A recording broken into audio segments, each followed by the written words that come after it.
वालेकुम, कैसे हो? उम्मीद करता हूँ आप खैरियत से होंगे। अल्हम्दुलिल्लाह मैं भी खैरियत से हूँ। तो यार सबसे पहले मैं बहुत बहुत शुक्रगुजार हूँ अपनी सिंध गवर्नमेंट का, यानी कि पाकिस्तान की गवर्नमेंट का, जिसने तकरीबन कोई 10 दिन छुट्टियाँ दे दी भाई, 10 दिन पूरे सही है सिंध में। क्योंकि कल सैटरडे को हमारा जो स्कूल है MMHS वो ऑन होता ही नहीं है। सैटरडे संडे दो ये, मंडे को फिर से अपना आ जाएगा कश्मीर डे, मंडे पे भी छुट्टी, ट्यूसडे और वेनसडे शब मेराज की छुट्टी, उसके बाद 2 दिन इलेक्शन की छुट्टी, उसके बाद फिर से सैटरडे आ जाएगा। सैटरडे पे हमारा स्कूल बंद, और फिर संडे पे भी हमारा स्कूल बंद, फिर जाएंगे मंडे को 12 तारीख को। तकरीबन कोई 10 दिन की छुट्टी। तो 60 दिन हो गए गर्मियों के, और उसके बाद 20 दिन हो गए अपना सर्दियों के। उसके बाद जो है तकरीबन हमारे स्कूल में तो हफ्ता और इतवार दोनों दिन छुट्टियाँ होती हैं। तो इसका अगर पूरे साल का हिसाब लगाया जाए तो ये तकरीबन कोई 96 डेज़ होते हैं।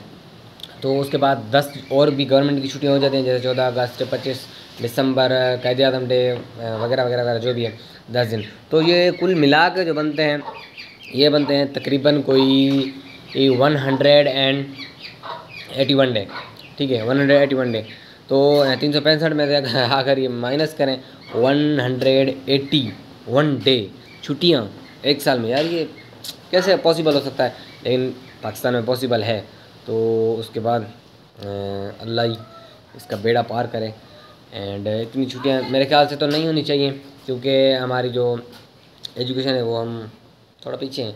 बट जो इंटेलिजेंट होते हैं वो इसको बात को कवर कर लेते हैं छुट्टियों का, उनका वो मतलब कि छुट्टियों में वो अपना सिलेबस वगैरह जो है कंप्लीट कर देते हैं। तो हालांकि गवर्नमेंट को चाहिए कि ये जो अभी इन्होंने 10 दिन छुट्टियां दी हैं, ठीक है, 10 दिन का इनका कोई सीन तो नहीं है, 10 दिन मतलब नहीं देनी चाहिए थी। कश्मीर डे है आज, जो है फ्राइडे है आज, हमने हमारे स्कूल में परफॉर्मेंस हुई वगैरह वगैरह, जो भी सीन था मतलब वो हो गया। तो उसमें कश्मीर डे परफॉर्म हमने किया। तो मंडे को छुट्टी करने का तो काम बनता ही नहीं है कुछ, ठीक है। तो इसका कोई मेरे ख्याल से फ़ायदा नहीं है, हमारे छुट्टी करने से क्या फ़ायदा हो सकता है? कुछ नहीं। एंड उसके बाद 14 अगस्त है, वो हम एक छुट्टी दो कर सकते हैं। एंड जो 25 दिसंबर है सिंध वाला, वो भी हम कर सकते हैं। और जो बीच में कई सारी छुट्टियां आती हैं, जैसे हफ्ता हो गया, हफ्ता ऑन होना चाहिए। एंड बहुत सारे ऐसे दिन हैं जो आवारागर्दी में आ जाते हैं बीच में। हालांकि ये मतलब सही नहीं है इतनी छुट्टियां। बाहर के मुल्कों, दूसरों मुल्कों में ना इतनी छुट्टियां नहीं होती जितनी हमारे यहाँ पाकिस्तान में होती हैं। तो मेहरबानी करें, इस वीडियो को लाइक करें, शेयर करें, सब्सक्राइब करें। शुक्रिया।